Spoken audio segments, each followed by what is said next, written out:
It feels like almost every chat about the global economy these days somehow ends up on deglobalization. Hmm. Are we really seeing this big shift, away from the interconnected world we've gotten used to? It's the big question, isn't it? Yeah. So for this deep dive, we've got this really interesting research paper. It's called Challenging the Deglobalization Narrative. Global flows have remained resilient through successive shocks. Right. And it really digs into the numbers to see if this feeling, this narrative of world breaking apart, actually matches reality. Absolutely. And this deep dive, it's really about getting past the headlines, Yeah. focusing on what's genuinely happening with those international flows, trade, capital, information, even people. Okay. Our mission here is to understand what the actual data, the patterns, tell us about how strong that global interdependence still is. So the core question is, are we really in an era of deglobalization? Or is that whole narrative maybe, I don't know, a bit overblown? A myth, even? Exactly. Is it reality or is it just talk? So this deglobalization narrative, Mm. why is it everywhere right now? What's feeding it? Well, the paper points to Figure 1, which uses Google Trends, and you can really see spikes in searches for deglobalization around big events. Like what? Things like Brexit, the Trump election, definitely the start of the COVID pandemic, and of course the war in Ukraine. Right. Those all make sense. They shook things up. They really did. Understandably, people started questioning how stable those international links really were. And it's not just one simple idea, is it? The Mm. paper mentions different sort of strands to this narrative. That's a good way to put it. Yeah. Yeah, 5 main strands. There's talk about changing preferences, public opinion, expert views. Then there are shifts in actual public policy, maybe restricting flows. Uh-huh. You also hear about corporate plans, companies thinking about changing their global strategies. Then there are predictions, forecasts about future policies. And finally, the bit we're focusing on, the actual observable patterns of international activity. Okay, so we're zeroing in on that last one. What's the data actually showing? Precisely. What are the real-world interactions telling us? And just to be clear, when we say deglobalization, the paper defines it as. Basically, a decline in how integrated or interdependent countries are. Countries becoming less reliant on each other. Pretty straightforward. Got it. Now, there's also this interesting warning mentioned from the WTO Director General about the narrative itself. What's the worry there? Yeah, that's a really crucial point from Ngozi Okonjo-Iweala. She warns that, well, even if the data doesn't show massive deglobalization now, Uh-huh. the constant talk about it, the belief in it, could actually make it happen. It could become a self-fulfilling prophecy. Good. Because all this rhetoric can shape political debates, influence policy choices, and then businesses might change investment plans based on that. And eventually, you do get deglobalization. Wow, so the idea itself has power. Yeah. And the potential fallout from actual deglobalization sounds, well, pretty bad. It could be really significant, yeah. The IMF, for instance, estimated that just splitting global trade into 2 blocks could knock, what was it, around 7% off world GDP. 7%. That's huge. It is, and if you add tech fragmentation, it could be even worse. Plus, it makes tackling global stuff like climate change, inflation, building resilience just much harder. So yeah, figuring out what's really going on is vital. Okay, let's dive into that core data then. The intensity of flows. Are countries interacting less internationally compared to their own domestic stuff? The paper uses the DHL Global Connectedness Index here, right? Yes, exactly. And figure 2, looking specifically at the depth dimension of that index, how much flows cross borders relative to domestic activity, it shows something, well, pretty counterintuitive given the narrative. Which is? The overall index actually hit a record high in 2022. A record high. Seriously. Yep. And the projections for 2023 suggested it stayed around that same peak level.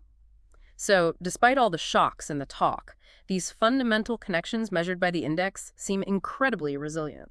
It definitely pushes back against the common story. Let's break it down. What about the 4 pillars? Trade, for instance. Okay, trade. If you look at trade and value added, which measures the value each country adds in global production chains relative to world GDP, that also hit a record high in 2022. So not just finished goods, but the whole supply chain interaction. Exactly. It's a better measure of those deep production networks. And even the more common measure, gross exports to GDP, figure 3 shows that bounce back to roughly the 2008 pre-crisis level. But it hasn't kept climbing like before 2008. Right. And the WTO suggests that stagnation isn't necessarily deglobalization, but maybe reflects changes in economies like the shift towards services, which aren't traded as intensely in gross value terms. Although, interestingly, the intensity of services trade has actually been going up. Ah, okay. So nuance is key there. What about capital? Investment flows. Similar story, really. The capital pillar of the DHL index that includes international M&A, FDI flows, and stocks, portfolio equity that also reached a record high in 2022. So money is still moving across borders pretty freely. Seems like it. Despite the uncertainty, capital is still seeking global opportunities. And information. In our digital age, that must be important. Hugely important. And that pillar, looking at things like international research collaboration, cross-border patents, IP payments, it held steady at its record highs in 2022 after a period of strong growth. Knowledge and innovation are still flowing globally. Okay, the one area that lagged was people, right? Yes, the people pillar migration, international travel that was still below its 2019 peak in 2022. But that was almost entirely down to the pandemic's impact on travel. Which is recovering now. Exactly. The UN World Tourism Organization expects international travel to actually nudge above pre-pandemic levels in 2024. So even that pillar is bouncing back. So taking all four together, the intensity picture doesn't look like deglobalization at all. But what about specific things we hear, like companies reshoring, bringing production home? Yeah, there's a lot of noise about reshoring, but the evidence for a really big, widespread shift, at least for U.S. firms, seems pretty limited so far. What does the data show? Well, some research, like Alfaro and Coors, does suggest U.S. firms are importing more intermediate goods components. That could mean some final assembly is coming back. But maybe not the whole chain. Right, it doesn't seem to signal a massive reversal of global supply chains overall. And those headlines about increases in U.S. manufacturing construction. They're heavily concentrated in just a few sectors, like electronics, often linked to government subsidies. I see. And things like the Kearney Reshoring Index. It ticked up a bit recently, but it's still below where it was back in 2018. So no dramatic surge there either. Okay.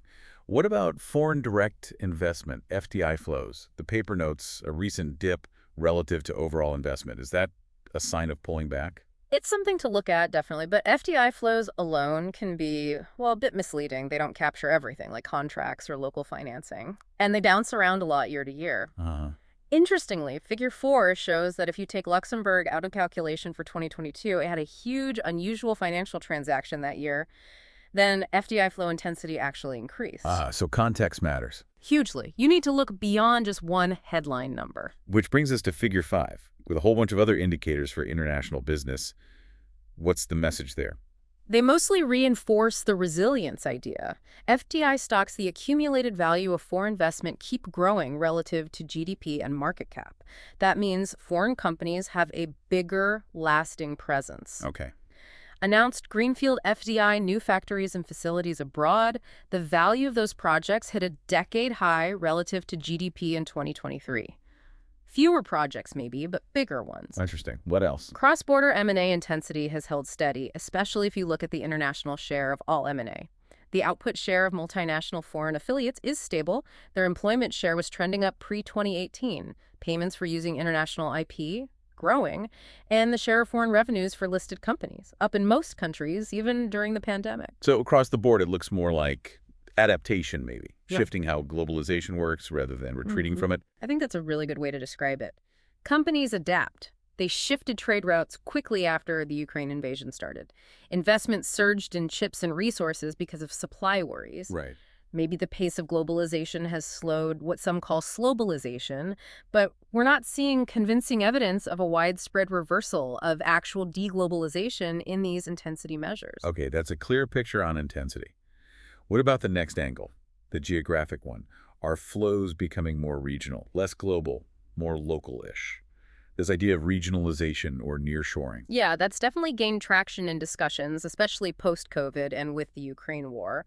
Businesses are understandably worried about long supply chain risks, geopolitics. Makes sense. And you hear other drivers mentioned too, like 3D printing, potentially localizing production, regional trade deals, even cutting emissions by shortening shipping distances. We see it in surveys, company calls more interest in nearshoring. But the paper suggests maybe we shouldn't assume this translates directly into a massive shift. Why not?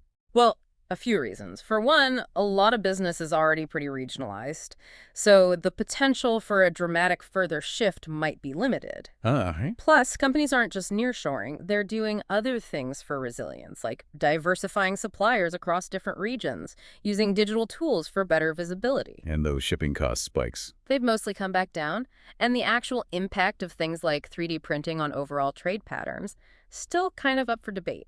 So what does the actual flow data say? Figure 6 looks at trade patterns, right? It does. And honestly, it doesn't show a clear, sustained move towards more regionalization in merchandise trade. There was a bit of an uptick in intra-regional trade share around 2012, 2016, but it wasn't super strong across all definitions of region, and it actually declined after the pandemic hit. What about looking at the distance flows travel? Figure 7. Yeah, that's another angle. If regionalization was really taking hold, you'd expect the average distance things travel internationally to shrink, right? Logically, yes. But the data doesn't really back that up generally. Merchandise trade distances actually got longer during the pandemic and the start of the Ukraine war. Longer, wow. Yeah. North America is a bit of an exception. It has seen shorter trade distances since 2021. But overall, for other flows like IP licensing or Greenfield FDI, there's no consistent trend toward shorter distances. Greenfield FDI distances actually rebounded recently after falling earlier. So again, the hard data isn't really matching the regionalization narrative strongly, at least not yet. Not in a widespread, consistent way, no. Okay, let's shift to the third perspective. Extensity from a geopolitical angle. This feels like the really hot topic right now. Are flows breaking down along, well, geopolitical fault lines? Extremely relevant, Yeah. absolutely. Given U.S.-China tensions, the Ukraine war, this idea of geoeconomic fragmentation is central. Are government policies, national security concerns leading to a reshaping of flows, creating rival blocs, maybe? Like a U.S. bloc and a China bloc. That's the main scenario people worry about, yes. A divergence between countries aligned more with the U.S. versus those aligned more with China. So let's start with U.S.-China specifically. We hear decoupling all the time. What does the research find on that front? Well, the data does show some weakening of interdependence there. Decoupling is happening in certain areas. Figure 8 is key here. Okay. It shows that between 2016 and the latest data, the U.S. share of flows with China fell in 9 out of 11 categories measured, and China's share of flows with the U.S. fell in 8 out of 10. So there has been a tangible impact from the tensions and policy shifts. It certainly looks that way for the direct economic relationship, yes. But the paper tries to figure out if this is specifically because of geopolitics, right? Yeah. Using those 4 criteria in Figure 9. Exactly. We wanted to see if the decline was, 1, actually happening, 2, statistically unusual, 3, timed with policy tensions, and 4, specific to U.S.-China, not just part of a global trend for them. Right. And applying those criteria in Figure 10, what pops out? Well, look at Panel A, merchandise imports. The fall in the U.S. import share from China, it meets all 4 criteria. Looks like pretty clear geopolitically driven decoupling there. Okay. Any others? Scientific research collaboration, Panel C, that also seems to fit all 4 criteria. Decoupling driven by geopolitics? But not everything. No. Take U.S. Greenfield FDI to China, Panel E. It doesn't tick all the boxes. The decline seems part of a longer trend of less inbound FDI generally going into China from many countries. So not purely U.S.-China specific. I see. And similarly, look at Panel G, Chinese M&A into the U.S. That decline mirrors a global drop in Chinese outbound M&A overall. Again, not solely about U.S.-China tensions. So, yes, some decoupling, but it's selective, not across the board. Yeah. And the paper warns against overstating it. 3 main reasons. First, even with declines, they're still huge economic partners. Lots of flows remain. Second, their starting level of connection was incredibly high, so a drop still leaves significant ties. And third, that fall in direct U.S. imports from China might be exaggerated a bit by trade getting rerouted through other countries, plus potential data issues. Got it. What about Russia? How does that compare to the U.S.-China situation? Russia's a completely different story. Post-Ukraine invasion, it's a much starker, more drastic example of decoupling, a real break. How so? We saw announced Greenfield FDI into Russia basically collapse from 157 projects in 2021 down to just 21 in 2023. And who is investing changed dramatically. EU-US allies pulled way back. Investment from places like Belarus, India, UAE went up. And trade. Massive shift. The share of Russia's trade with EU-US allies crashed from nearly half down to about 16%.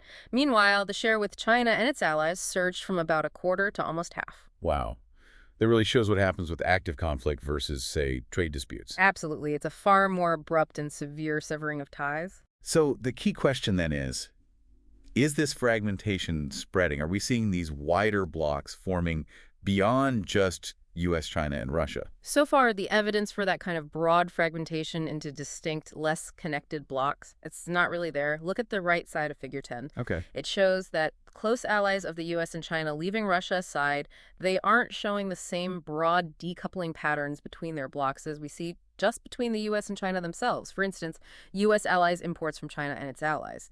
The share in 2023 wasn't dramatically different from pre-pandemic levels. What about looking at flows within blocks versus between them? Figure 11 does that. Yes. And, okay, the ratio of between bloc to within bloc trade did dip after the Ukraine invasion, but a lot of that looks like an unwinding of unusually high between bloc trade during the pandemic disruption. Ah, If you exclude Russia and the direct U.S.-China trade, that ratio is mostly back to pre-pandemic levels. And for Greenfield FDI, the ratio of between bloc to within bloc investment was already falling long before recent tensions, and it actually ticked up slightly after the Ukraine war started. interesting. The paper also uses this geopolitical distance measure. What does that add? Figure 12 looks at the average geopolitical distance of flows again, excluding Russia and U.S.-China direct ties to see the broader pattern. For Greenfield FDI, there was a period, maybe 2014, 2020, that looked like friend-shoring investment going to more aligned countries. But that reversed. It partially reversed, yeah, and seems to have stabilized more recently. For other flows like trade or licensing, there's no consistent trend towards shorter geopolitical distances. And looking country by country, most don't seem to be drastically cutting ties with geopolitically distant nations. But Figure 13 shows there is variation between countries, right? It's not uniform. Oh, absolutely not uniform. Big differences. For example, Europe, EU, UK, EFTA actually increased its trade and research links with China between 2016 and 2023 while the US was pulling back. Really? Yeah. And Europe's reduction in FDI with China was less sharp than the US's. And obviously, Europe's ties with Russia were cut far more dramatically than US-China ties.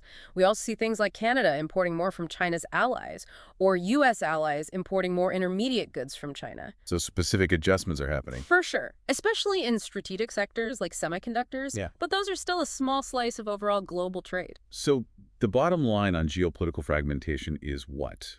Some U.S.-China decoupling, a massive Russia reorientation, but not a wider global split into blocks. That's pretty much it. The shifts are most pronounced where there's direct conflict or major targeted policies like the U.S.-China trade stuff. This broader idea of de-risking hasn't yet led to a massive fragmentation of global flows along geopolitical lines overall. Many countries seem to be trying to keep ties open across different spheres. Okay. Lastly, the paper really hammers home the point about variation across countries. Figure 14 shows this. Why is that so vital for policymakers? It's absolutely crucial because global averages can hide completely different stories at the national level. The research finds a pretty weak link between globalization trends and what's happening inside individual countries. Meaning, even if global trade intensity is soaring one year, plenty of countries might see theirs fall, and vice versa. So policymakers basing decisions only on the big global narrative could get it really wrong for their own situation. Need to look closer to home. Exactly. Focus on your country's specific position, its economy, its key partners. What's happening globally might not be what's happening to you. Okay, let's try and wrap this up. Based on this whole deep dive into the data, the core conclusion seems to be deglobalization, reality, or risk. Based on the flow patterns we've looked at, it still looks much more like a risk than a widespread current reality. Yes, there's U.S.-China decoupling. Yes, there's Russia's situation. But overall global connectedness across trade, capital, information. It's holding up surprisingly well. Resilient is the word. So what does that mean for policymakers trying to navigate all this? What are the big takeaways? I think the number one thing is, don't mistake the risk for the reality. Acting like deglobalization is already here in full force could lead to really costly policies trying to achieve self-sufficiency across the board when it's not necessary or even possible. The response should be different if it's a risk versus an ongoing trend. Exactly. If it's mainly a risk, the focus for most countries should probably be on preserving the benefits of openness, avoiding actions that trigger tit-for-tat protectionism and actually cause the deglobalization you fear. But targeted actions might still be needed. Sure, enhancing resilience in genuinely critical sectors might make sense. But it needs to be careful, targeted, not a blanket retreat. And leaders need to watch their language to acknowledge risks, but don't feed a self-fulfilling prophecy by ignoring the underlying resilience. What about that adaptive capacity you mentioned earlier? Firms and countries adjusting. Policymakers need to factor that in.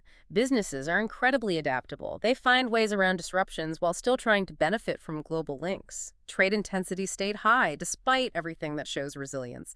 It means trying to impose simple restrictions is complex, and maybe working with partners on de-risking makes more sense. And that point about country variation, the key lesson there. Look beyond the global average. Understand your own country's connections, especially with your main partners. That's far more relevant for policy than just reacting to the global headline trend. The research also pointed to areas needing more work, right? What stood out? Yeah, a few things. We constantly need to check perceptions against real data.